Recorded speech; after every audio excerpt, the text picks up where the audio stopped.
30% आरक्षण की मांग को लेकर देखिए लगातार यहाँ पर विरोध प्रदर्शन किया जा रहा है और इसी बीच तस्वीरें आपने देखी बांग्लादेश में बंगाल में। आपको बता दें, माफ कीजिएगा, बांग्लादेश में बवाल की वजह क्या है। 1971 में बांग्लादेश आजाद हुआ था। उसके बाद देखिए मुक्ति संग्राम के बाद बांग्लादेश को आजादी मिली थी और पाकिस्तान से बांग्लादेश को आजादी मिली थी। आजादी के 1 साल बाद आरक्षण की घोषणा उस वक्त की गई थी और स्वतंत्रता सेनानियों के वंशजों के लिए यह आरक्षण दिया गया था। बांग्लादेश सरकार ने 30% आरक्षण उस वक्त दिया था। इसी को लेकर विरोध हो रहा है। आरक्षण के विरोध में बांग्लादेश में इस वक्त विरोध प्रदर्शन किया जा रहा है। लगातार इसको लेकर के आपने देखा तस्वीरें कितनी भयानक सामने आ रही है। यह विरोध पिछले महीने के आखिरी हफ्ते में शुरू हुआ था। उस वक्त शांति थी, शांतिपूर्वक प्रदर्शन किया जा रहा था। तब छात्रों का विरोध प्रदर्शन हिंसक बिल्कुल भी नहीं था। लेकिन मामला कब बिगड़ा? मामला तब बढ़ा और बिगड़ा जब हजारों लोग सड़कों पर उतर गए और उसके बाद आगजनी, तोड़फोड़ और बवाल की तस्वीरें लगातार सामने आते हुए नजर आई। तो ये बांग्लादेश की अगर बात करें तो बवाल इसी वजह से लगातार हो रहा है और आपने तस्वीरों के जरिए देखा भी कि चारों तरफ तोड़फोड़, आगजनी और नुकसान ही नुकसान। खबरों में आगे बढ़ेंगे, अब बात करेंगे सैलाब के सितम की। इन दिनों पूरे देश भर में बारिश और बाढ़ की वजह से हाहाकार मचा हुआ है। मैदानी इलाके जहां पानी से पूरी तरीके से लबालब है तो वहीं पहाड़ी क्षेत्रों से हर दिन पहाड़ दरकने की खबर सामने आ रही है। गुजरात से लेकर बिहार, बिहार से लेकर झारखंड, उत्तराखंड, हिमाचल प्रदेश, हर जगह से ऐसी तस्वीरें सामने आ रही है जो लोगों को डरा रही है और लोग इस कदर डरे हुए हैं कि पूछ रहे हैं कि आखिर बाढ़ और बारिश से कब तक राहत मिलेगी।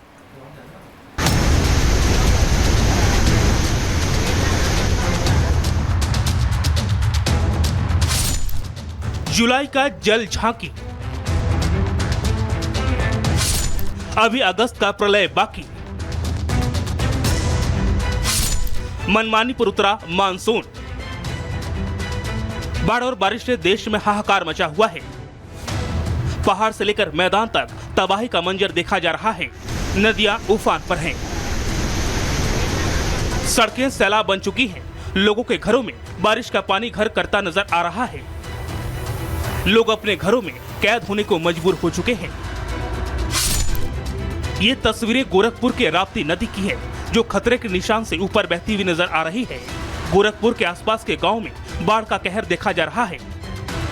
हालांकि प्रशासन हर परिस्थिति से निपटने का दावा कर रहा है। आपदा प्रबंधन प्राधिकरण और राजस्व विभाग की टीम के द्वारा सभी प्रभावित परिवारों को सूखा राशन किट का वितरण किया गया है। अभी तक हमारे द्वारा लगभग 12,000 किट का वितरण किया जा चुका है और कुछ गांव हमारे अभी और भी हैं जिनको हम राशन किट का वितरण करेंगे अगले 1 से 2 दिन में। सिर्फ उत्तर प्रदेश ही नहीं, गुजरात में भी बारिश ने कहर बरपाया है। गुजरात में बारिश ने अपने सालों का रिकॉर्ड तोड़ दिया। गुजरात के पोरबंदर में बारिश से हाल बेहाल है। केंद्रीय मंत्री मनसुख मंडाविया ने पोरबंदर में बाढ़ प्रभावित इलाकों का दौरा किया और साफ कहा कि पोरबंदर में बारिश से हालात ऐसे हैं कि सड़क तोड़कर पानी निकाला गया। हालांकि भविष्य में आने वाली चुनौतियों से निपटने की कोशिश जारी है।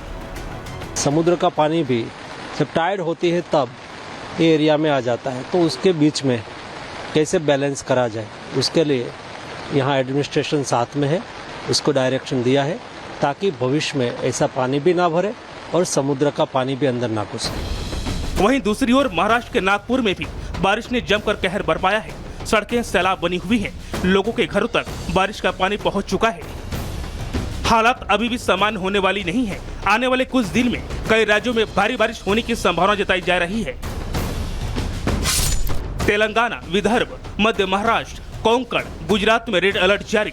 ओडिशा, छत्तीसगढ़, मध्य प्रदेश, कच्छ, सौराष्ट्र में ऑरेंज अलर्ट जारी है। मध्य प्रदेश, झारखंड, महाराष्ट्र, गुजरात, राजस्थान में मानसून सक्रिय रहेगा।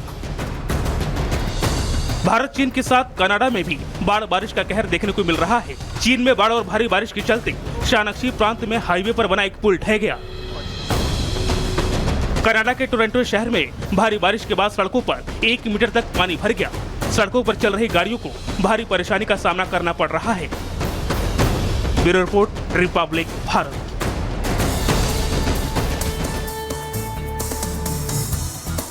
चलिए खबरों में आगे बढ़ते हैं और बात कर लेते हैं बढ़ते आतंकवाद पर लगाम लगाने के लिए किस तरीके से अब कदम उठाए जा रहे हैं। देखिए जम्मू में लगातार आतंकवादी जो गतिविधियां हैं वो लगातार बढ़ती जा रही है। इसी को लेकर एलजी मनोज सिन्हा ने कल आर्मी चीफ के साथ बैठक की और साथ ही साथ जम्मू के डीजी के साथ और बाकी सुरक्षा एजेंसियों के साथ भी बैठक हुई है, जिसमें कई अहम जरूरी बातचीत हुई है। देखिए, आतंक का सफाया होगा और इसको लेकर लगातार अब एक्शन मोड में सुरक्षा एजेंसियां नजर आ रही है। एलजी मनोज सिन्हा की तरफ से भी एक बड़ी मीटिंग की गई। आपको दिखाते हैं रिपोर्ट।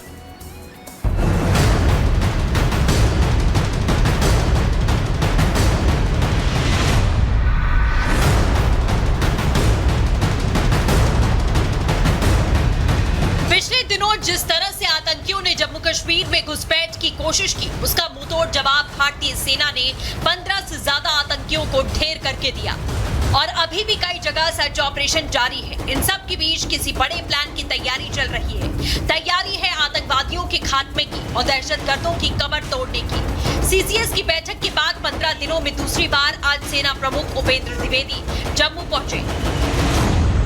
कश्मीर घाटी में आतंक के सफाई के बाद जम्मू में पनपते आतंकवाद को जड़ से खत्म करने के लिए आज जम्मू में एक महत्वपूर्ण बैठक हुई। ये बैठक 3 भागों में हुई। सबसे पहले भारतीय सेना के प्रमुख जनरल उपेंद्र द्विवेदी दोपहर तकरीबन 2:15 बजे जम्मू पहुंचे, जिसके बाद वो भारतीय सेना के अफसरों के साथ जम्मू कश्मीर पुलिस के जम्मू स्थित मुख्यालय में पहुंचे और जम्मू कश्मीर के डीजीपी RR स्वाइन के साथ IB चीफ तपन डेका, रॉ चीफ रवि सिन्हा और उसके साथ साथ CRPF के DG अनीश दयाल सिंह, BSF के DG नितिन अग्रवाल के साथ उन्होंने मुलाकात की। 15 दिनों में आर्मी चीफ का दूसरा जम्मू दौरा बता रहा है कि कुछ बड़ा होने वाला है। जिस तरह से जम्मू में आतंकी हमलों में इजाफा हुआ, सेना ने एक्शन मोड में काम करना शुरू कर दिया है। इसके लिए सूत्रों के मुताबिक जम्मू रीजन में 50 से 55 आतंकियों के छिपे होने की आशंका है और ये आतंकी एक बार फिर अपना टेरर नेटवर्क एक्टिव करने की फिराक में है। इन्हीं इनपुट के आधार पर 500 पैरा स्पेशल फोर्सेस कमांडो ने मोर्चा संभाल लिया है। आतंकियों को मुंहतोड़ जवाब देने के लिए सेना पहले ही 3500 और 4000 सैनिकों को उतार चुकी है। इसके अलावा जम्मू में सेना के पास पहले से ही काउंटर टेररिस्ट इंफ्रास्ट्रक्चर है, जिससे रोमियो और डेल्टा फोर्सेस के साथ साथ राष्ट्रीय राइफल्स की 2 फोर्सेस शामिल हैं। जब आर्मी चीफ 3 हफ्ते में दूसरी बार जम्मू पहुंचे, इससे पहले CDS भी यहां जम्मू पहुंचे थे। लगातार दौरों पे दौरे हो रहे हैं और इसके साथ साथ एक नई रणनीति बनाई जा रही है। पिछले 3 साल की बात करें तो 51 भारतीय सेना के जाबाज और अन्य सुरक्षा बलों के जाबाज आतंकियों का निशाना बने हैं। अब रणनीति में बदलाव किया गया है। छोटी छोटी टुकड़ियां जो हैं वो ऑपरेशंस को हिस्सा देंगी, बड़े कॉर्डन्स नहीं लगाए जाएंगे। उसके साथ साथ खासतौर पर ये बख्तरबंद गाड़ियां जो हैं ये भारतीय सेना इनमें अब ऑपरेट करेगी। अत्याधुनिक हथियारों के साथ ये बख्तरबंद गाड़ियां जो भारतीय सेना के नए काफिले का हिस्सा रहेंगी, ताकि जहां भी एंटी टेरर ऑपरेशन करना हो वहां ये बख्तरबंद गाड़ियां पहुंचेंगी। अत्याधुनिक सुविधाओं से लैस हैं और दुश्मन चाहे जितना मर्जी प्रहार कर ले, ग्रेनेड हो या फिर रॉकेट लॉन्चर, उससे भी इन्हें फर्क नहीं पड़ेगा। आर्मी का पद संभालने के साथ ही उपेंद्र द्विवेदी ने 4 जुलाई को पहला जम्मू दौरा किया था।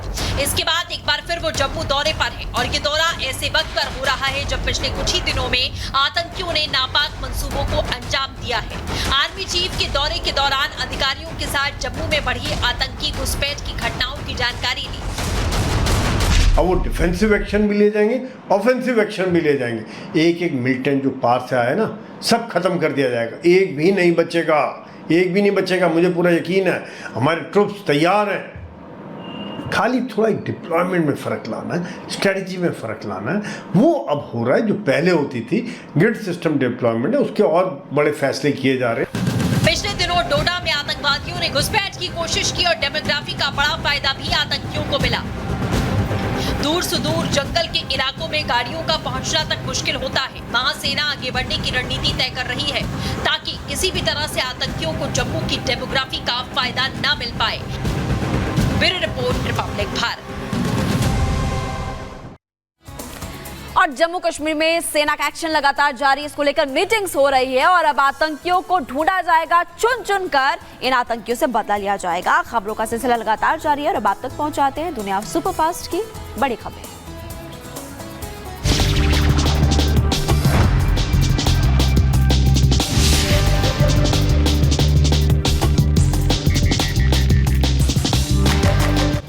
यमन के होदेदा बंदरगाह पर इजराइल का बड़ा हमला हुआ। तेल डिपो और पावर प्लांट को निशाना बनाकर बमबारी की गई। ड्रोन अटैक में कई लोगों की जान जाने की आशंका है। इजराइल ने F-35 लड़ाकू विमानों से यमन में हूती विद्रोहियों के ठिकानों पर बमबारी की और तेल अवीव पर ड्रोन हमले के जवाब में ये हवाई हमला किया गया।